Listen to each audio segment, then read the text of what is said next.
오늘의 사연 시작하겠습니다. 안녕하세요. 저는 강북에 사는 40대 초반 여성입니다. 여러분들은 사랑을 믿으시나요? 몸과 마음을 다 주었던 사람에게 배신을 당한 적이 혹시 있으신가요? 이 사연을 보내기까지 정말 몇 번이고 망설였지만 다들 저와 같은 일을 절대 겪지 마시라는 마음으로 용기 내서 사연을 보내게 됐네요. 학창 시절에 저는 공부를 열심히 하는 학생이었습니다. 어릴 때부터 법조계 쪽 일을 하는 것이 꿈이었거든요. 부모님들도 딸이 열심히 공부하니 당연히 지지해 주시고 저는 그렇게 열심히 공부해서 목표였던 대학에서 법학을 전공하게 되었습니다. 그리고 저는 대학에서 한 남자를 만나게 되었어요. 그 사람은 저와 같은 과 선배였는데 과 동기들이랑 외식하러 갔다가 같은 식당에서 합석을 하게 되어 첫 만남을 갖게 되었죠. 복학생이라 저보다 나이는 조금 많았고요. 고등학교 시절부터 공부만 하고 다른 건 신경 쓸 겨를이 없었던 저라 연애 경험이라고는 전무한 상태였습니다. 그래서 동기 남자애들 대하는 것도 적응 기간이 필요했었고요. 그 남자는 저에게 먼저 호감을 보이면서 다가왔었고 다정하고 따뜻하게 저를 배려하는 말투로 대화를 이끌어 나갔습니다.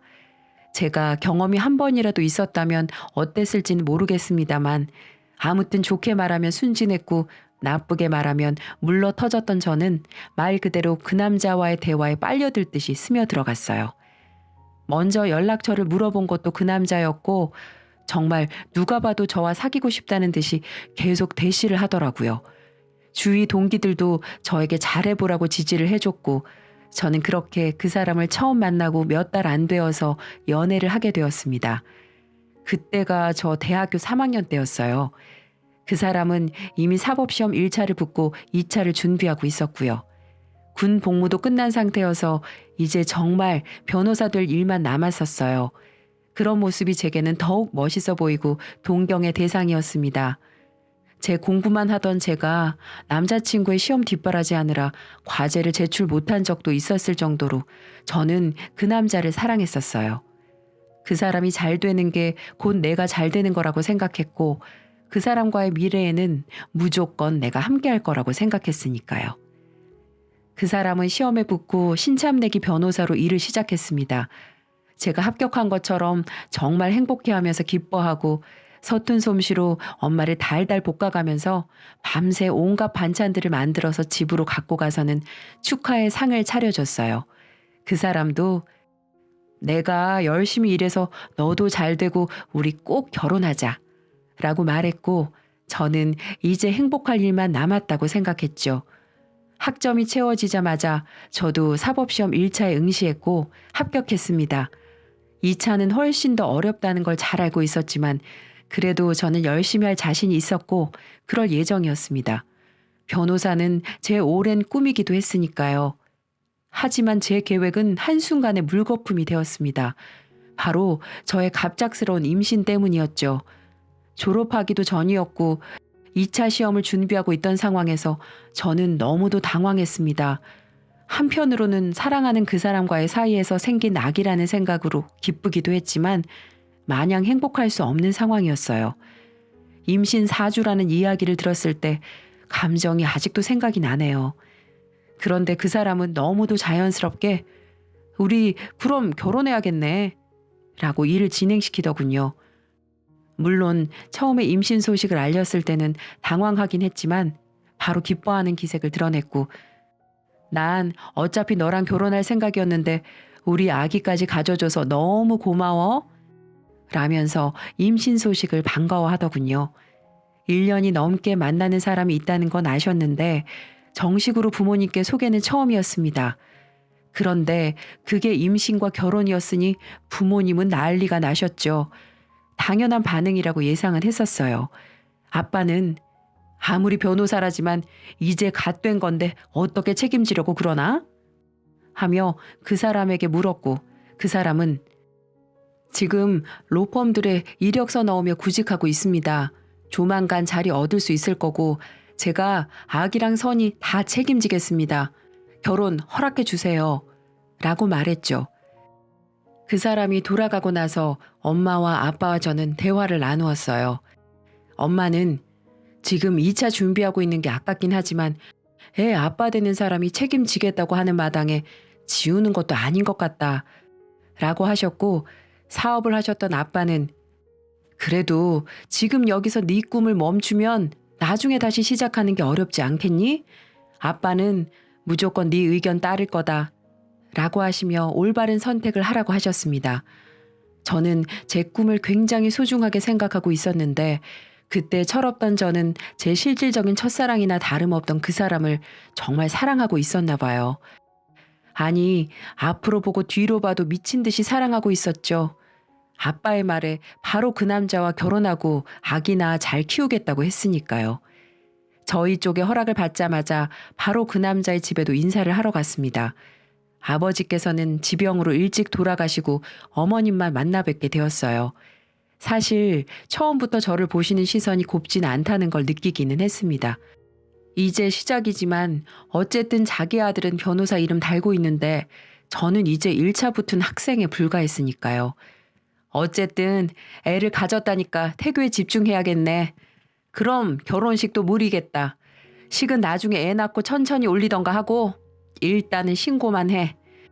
그리고 지금 우리도 결혼 자금을 대줄 여유가 없으니까 당분간 우리 아들 로펌 들어갈 때까진 집에 들어와서 살아야겠다. 제 얼굴은 제대로 보지도 않으시고 어쩔 수 없이 일처리하는 듯한 모습으로 앞으로의 일을 술술 얘기하시는 어머님 앞에서 저는 그저 잘 보여야겠다는 생각뿐이었어요. 지금 생각해보면 그렇게 공부한 게 다 헛된 거라는 생각이 들 정도로 저는 사람 대할 때 완급 조절을 배우지 못했었네요. 공부는 안 할 거지? 너 우리 아들 애 가져놓고 그 공부 다 하고 시험 준비해서 잘못되면 큰일 나니까 일단 나중에 애 좀 키우고 다시 시작하더라도 지금은 그만둬라. 그래, 선이야. 지금은 우리 아기가 더 중요하잖아. 휴학 신청하고 지금은 출산 준비만 잘하자. 우리 아기 낳고 결혼식도 예쁘게 하고 너도 다시 공부 시작해서 맞벌이 하면서 키우면 되지. 남편과 어머님이 동시에 그렇게 말하니 저는 그렇게 알겠다고 대답했어요. 상견례 때도 어머님은 저에게 한 말 그대로 저희 부모님에게 말씀하셨고 엄마 아빠는 마냥 속이 편하지는 않으셨지만 임신 중에 결혼식과 공부를 동시에 하는 게 무리라는 건 동의를 하셨기 때문에 별다른 말씀은 하지 않으셨습니다. 저는 그렇게 학교 동기들에게도 놀라움을 안기고 휴학 신청을 한 후 유부녀이자 예비 엄마가 되어서 그 사람의 집으로 들어갔습니다. 이젠 남편이 된 그 사람과 시어머니와 함께 살게 되었죠. 처음에 들어가자마자 어머님은 저를 가만두지 않으셨어요. 설거지해라, 청소해라, 빨래해라는 기본이었고 로펌에 면접 보러 다니고 구직하는 남편을 위해 아침밥은 아내가 차려야 한다고 하시며 제게 다 시키셨습니다. 그리고 저보다 일찍 일어나셔서 제가 만든 반찬이나 국물 맛을 보며 평가하셨고요. 아우 짜! 너 제대로 한 거 맞니? 아니 요즘은 그 인터넷이고 뭐고 다 찾아보면 만드는 방법이 천진데 맛이 왜 이래? 외동딸이라고 곱게 자랐다고 요즘은 그게 핑곗거리가 안 돼. 오히려 혼자면 엄마 아빠가 뭐 하나라도 더 많이 가르치셨을 줄 알았는데. 우리 아들은 이거 싫어해. 연애하는 동안 그것도 몰랐니?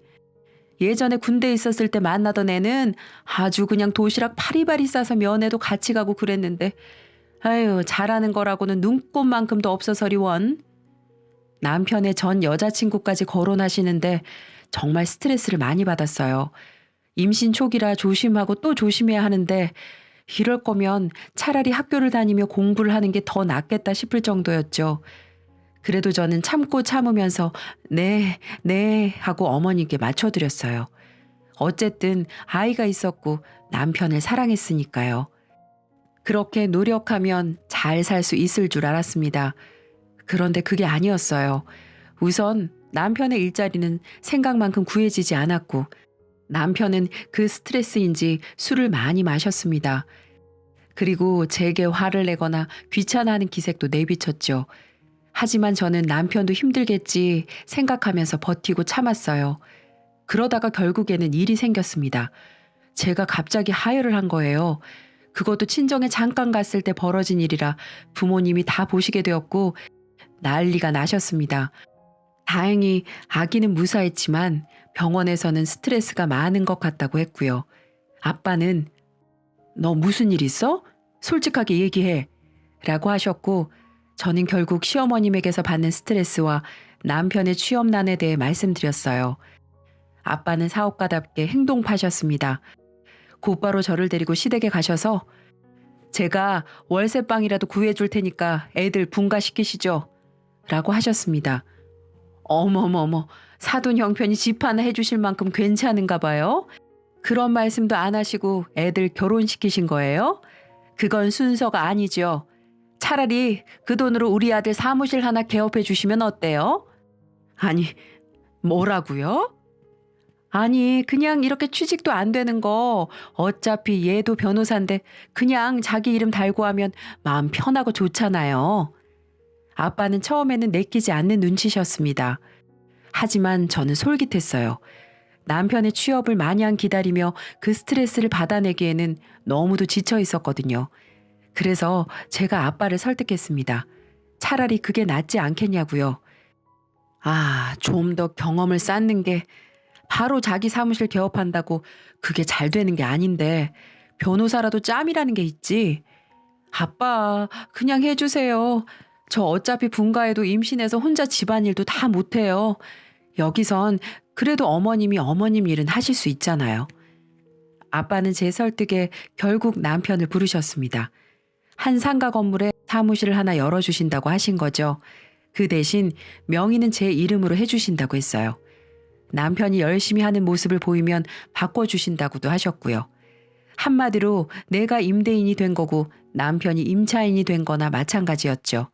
아빠는 시댁 식구들이 앞으로 어떻게 나올지 모르니까 우선 상가의 명의는 내 이름으로 해준다고 하시더라고요. 남편은 그것도 감사했던지 고개를 넙죽넙죽 숙이며 장인어른 감사합니다. 제가 열심히 할게요. 라고 말하더군요. 그렇게 남편의 이름이 걸린 변호사 사무소가 개업했고 취업 걱정은 더 이상 하지 않게 되었어요. 시어머님도 사돈이 그렇게 돈을 써서 아들 일자리를 만들어줘서인지 전보다는 저를 유하게 대하시더라고요. 그것만으로도 좋았습니다. 저는 태교하고 집안일 하느라 남편의 일은 신경을 쓸 겨를이 없었어요. 그냥 어쩌다 물어보면 잘 된다고 대답했고 표정도 좋아 보여서 잘 되나 보다 생각했었죠. 그렇게 2달이 조금 넘고 임신 5개월에 접어들었을 때 저는 남편의 사무실을 찾아가게 되었어요.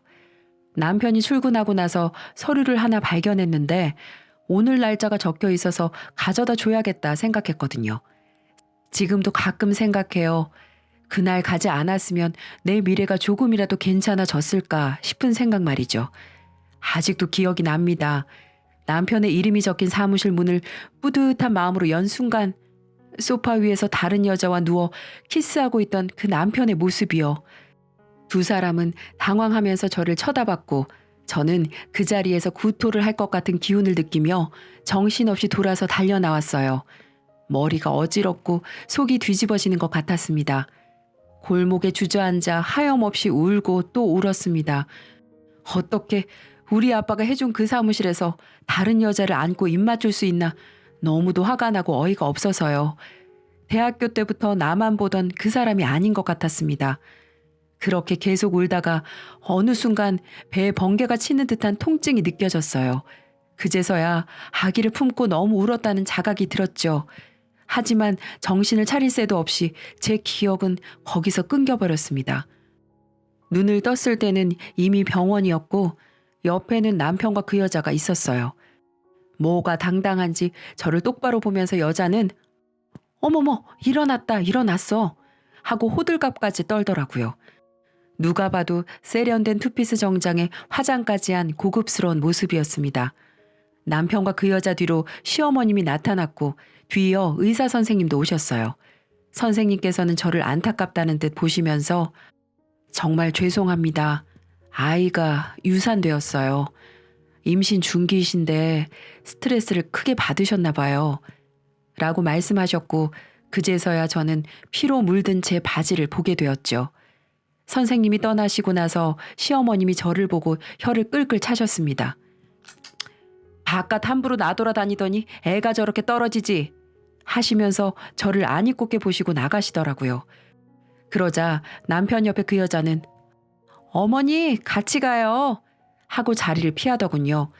저는 그 모습을 어이없게 보고 있었고요. 우선 내 잘못인 건 맞아. 인정해. 내 전 여자친구인데 나보다 먼저 취업을 해서 내가 사무실 열고 모르는 게 많으니까 도움을 좀 받으려고 연락했었어. 그런데 나도 몰랐는데 마음이 아직 남아 있었더라. 법조인다운 깔끔한 정리였어요. 기가 막히고 어이가 없었죠. 지금 자기 자식이 죽었는데 자기는 전 연인과의 미래에 대한 변명이나 저렇게 하고 있었으니까요.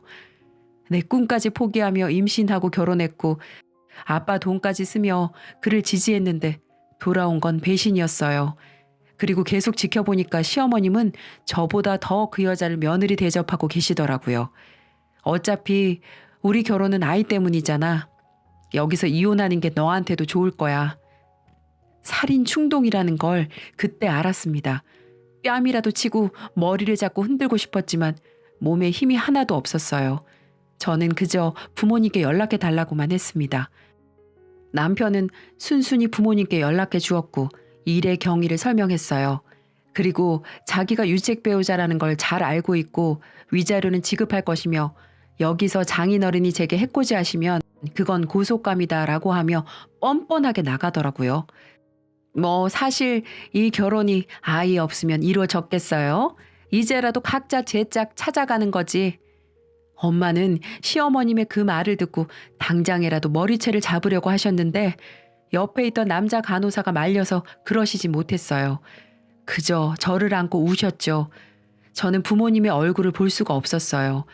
천하제일의 불효녀가 된 기분이었으니까요.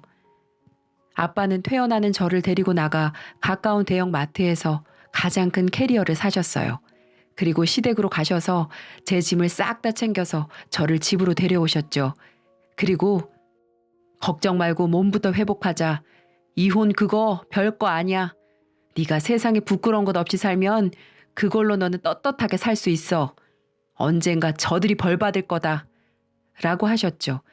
그리고 저는 그날 밤 혼자 술을 드시며 엄마 앞에서 우시는 아빠를 보고는 피눈물을 삼켰습니다.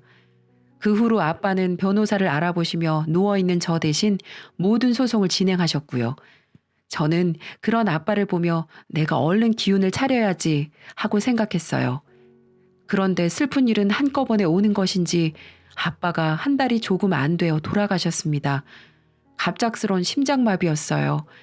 평소에도 지병이 있으시긴 했는데 그렇게 갑자기 돌아가시니 죽고만 싶은 심정이었습니다. 병원에서 심장마비는 누구에게나 갑자기 올 수 있는 거라고 했지만 저는 마치 저 때문에 마음고생하셔서 그런 거라는 죄책감을 지울 수가 없었어요. 장례식장 지키고 발이 날 때까지 그래서 몇 번이나 울다가 탈진했는지 모릅니다. 아빠가 돌아가시자 전 남편은 저를 이때다 싶어 몰아붙였습니다. 다행히 아빠가 구해놓으신 변호사님과 함께 소송을 이어나가서 위자료를 몇 천만 원 받고 승소하긴 했지만 저는 너무나도 지쳐버렸어요. 한동안 집에서 엄마랑 있으면서 몸을 회복하고 마음의 상처도 치유했습니다.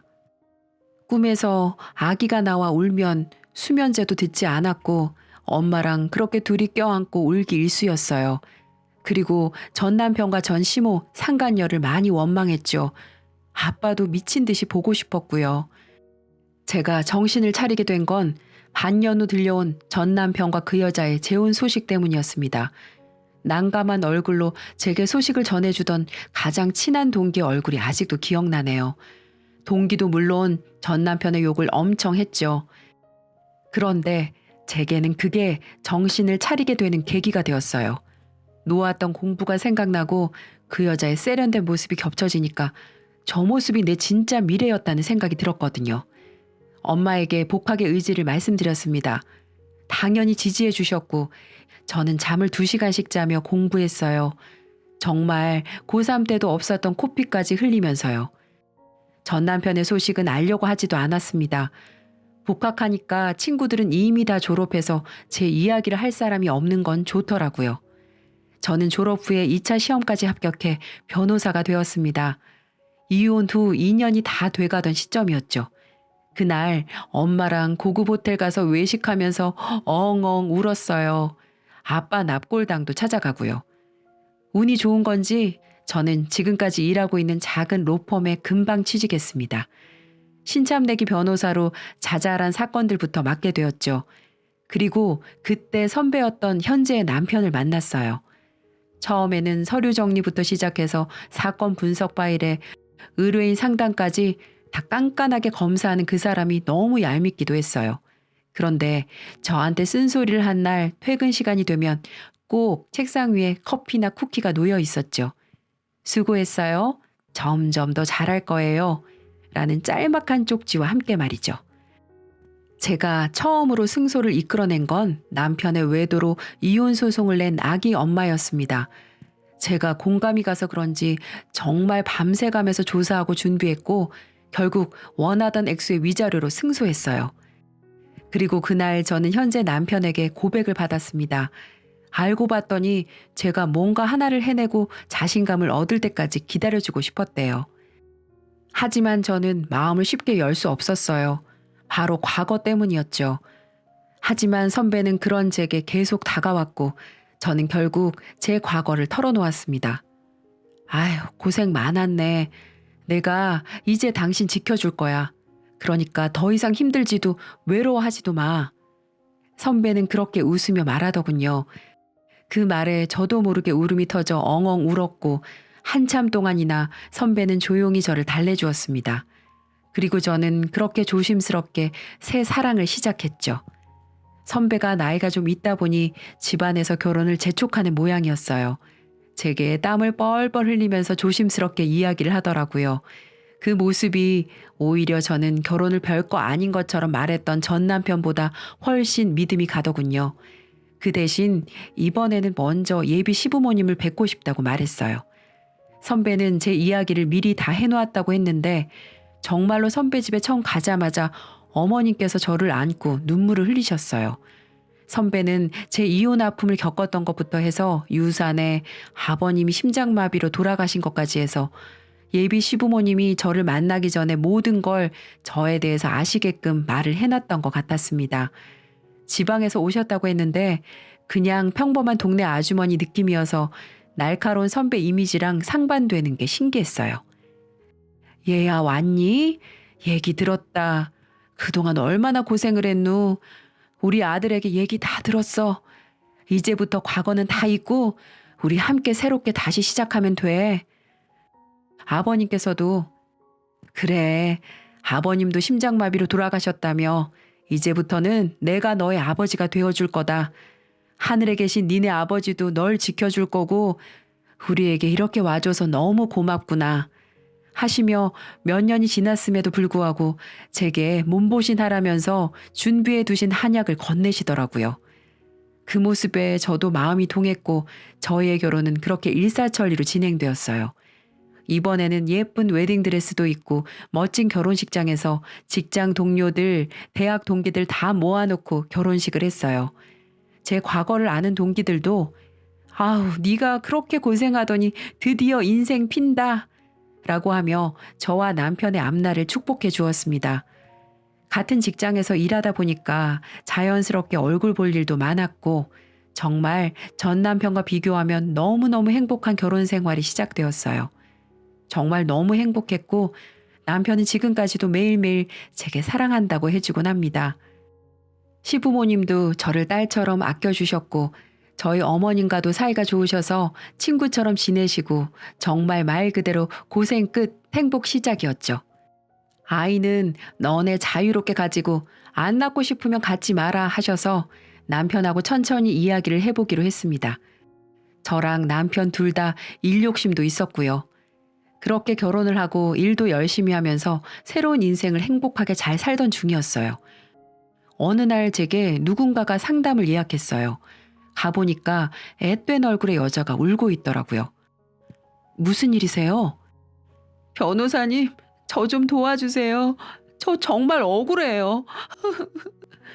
서럽게 우는 여학생을 달래고 이야기를 해보라고 했습니다.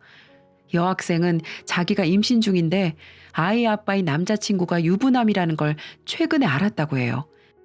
그것도 남자친구의 아내가 자기를 상간녀로 고소했다고 했습니다. 저 정말 몰랐어요. 정말이에요. 우리 아기는 어떻게 해요? 임신 소식 듣고는 저랑 결혼하겠다곤 했는데 갑자기 그 사람 와이프라는 사람한테서 고소장이 날라오고. 서럽게 우는 여학생을 달랬습니다. 이런 경우라면 가장 큰 책임은 거짓말을 한 그 유부남에게 있을 테니까요. 저는 그 여학생에게 그 유부남 정보를 적어두고 가시면 고소장을 보내겠다고 했어요. 그 여학생은 그렇게 했고, 저는 먼저 있던 일을 처리하기 위해서 제 밑에 있던 인턴에게 고소장 일을 부탁했습니다. 그리고 며칠 뒤 그 여학생을 만나기로 한 날이었어요. 며칠 새 진정을 좀 하고 왔더라고요. 아이를 혼자 키우더라도 낳고 싶다고 하더니 강단이 꽤 있어 보였죠. 제 사무실에서 대화를 나누는데 갑자기 문이 쾅 하고 열렸습니다. 그리고 흐트러진 와이셔츠를 입은 한 남자가 쳐들어왔죠. 너 지금 뭐 하는 거야? 이렇게 해서 네가 득볼 게 대체 뭔데? 내가 너랑 결혼하겠다고 했잖아. 그런데 왜 여기서 이러고 있어? 이거 나요. 변호사님, 저 좀 도와주세요. 저는 여학생을 끌고 가려는 남자의 팔을 있는 힘껏 붙들려고 했습니다. 그 순간 저도 그 남자도 굳어버리고 말았어요. 면도도 제대로 하지 않은 추레한 얼굴의 그 남자는 바로 제 전 남편이었거든요. 둘 다 굳어버렸고 그 사이에 밖에서는 소란을 들었는지 경비 아저씨랑 제 남편을 비롯한 남자 동료들이 달려왔습니다. 너 선이야, 네가 어떻게 여길? 네가 얘 변호사? 남편은 이혼할 당시 아무 보잘것없던 여자가 변호사 사무실에 떡하니 앉아 있으니 너무 놀란 표정을 짓더라고요. 얼굴이 사색이 되어 저를 멀뚱멀뚱 쳐다볼 뿐이었습니다. 그래, 넌 여자 인생 힘들게 하는 재주가 여전하구나. 제 차가운 목소리에 옆에 있던 남편은 이게 무슨 상황인지 바로 알아차리고 다른 동료들과 경비 아저씨를 내보냈어요. 그리고 제 옆에 다가와 저와 그 여학생의 손을 잡고 자기 뒤로 세우더라고요. 안녕하세요. 저는 변호사 신태영이라고 합니다. 선이 남편 되는 사람이고요. 지금 저희 로펌 고객님을 위협하고 계신 거 아시죠? 뭐요? 남편? 이봐요. 나도 변호사야. 지금 그건 변호사로서의 태도가 아닌 것 같습니다만. 경찰 부를까요? 전 남편은 안절부절 못하더니 여학생에게 뭐라 웅얼거리더니 나가버렸어요. 저는 한숨을 푸 내쉬고 여학생에게 이 기가 막힌 상황을 설명해 주었죠. 차라리 잘 됐어요. 내가 법정에서 증언해 줄게요. 저 사람이 나한테 과거에 어떤 인간이었는지, 그럼 판사님도 학생이 꽃뱀이 아니라는 거에 확신이 생기시겠죠. 그러셔도 괜찮을까요? 변호사님의 아픈 기억을. 제 아기는 죽었지만 학생의 아기는 아직 살 수 있으니까요. 그렇게 저는 그 사건을 그대로 진행하기로 했습니다. 제가 중심적으로 밀고 간 건 혼인빙자죄와 양육비였어요. 여자 인생을 송두리째 망가뜨린 그런 인간은 어떻게든 죄를 주기 위해 더 신경 쓰고 뭐 하나 빠진 게 없는지 신경을 썼습니다. 그렇게 시간이 흐르고 전 남편은 결국 향후 양육비를 지급해야 한다는 판결을 받았고 혼인 사기가 인정되어 형사처벌을 받을 수밖에 없었어요. 변호사 자격도 1년 정지가 됐고요. 동시에 부인에게도 위자료를 지급해야 했죠. 부인이 대형 로펌에서 변호사를 위임해 들어보니 어마어마한 위자료를 물게 생겼다고 했습니다. 한번 변호사 사무실에 오랜만에 전 시모도 찾아왔더군요. 저를 보고 토끼 눈을 하더니 달려와서는 그래도 몸 썩고 같이 살았는데 한 번만 도와줘. 변호사 일은 계속 하게 해줘야지. 제발. 하시며 눈물을 보이시는데 전혀 안타깝거나 불쌍해 보이지 않았습니다. 저기요. 여기 아줌마 같은 분 함부로 찾아와서 그런 모습 보이는 데가 아닙니다. 그리고 누가 몸을 섞어요? 말 함부로 짓거리시면 고소할 테니 당장 나가세요. 라고 하니까 고개를 푹 숙이며 나갔어요.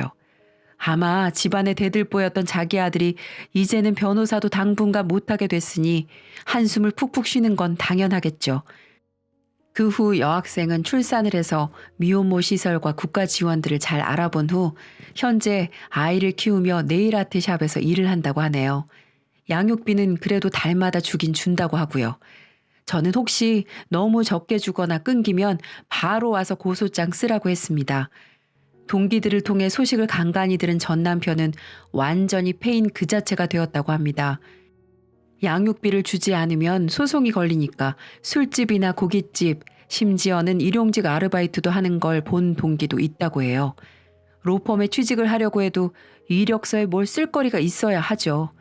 간신히 양육비 보낼 돈 벌면서 버티는 것 같더라고요. 인과응보라는 게 진짜 있구나 싶기도 하고 그 사람은 왜 그렇게 공부 열심히 하고 불쌍하게 저렇게 살까 싶기도 해요. 아무튼 저는 지금 잘 살고 있고 남편과도 행복합니다. 앞으로도 열심히 일하고 사회의 정의가 살아날 수 있도록 일 더 열심히 할게요.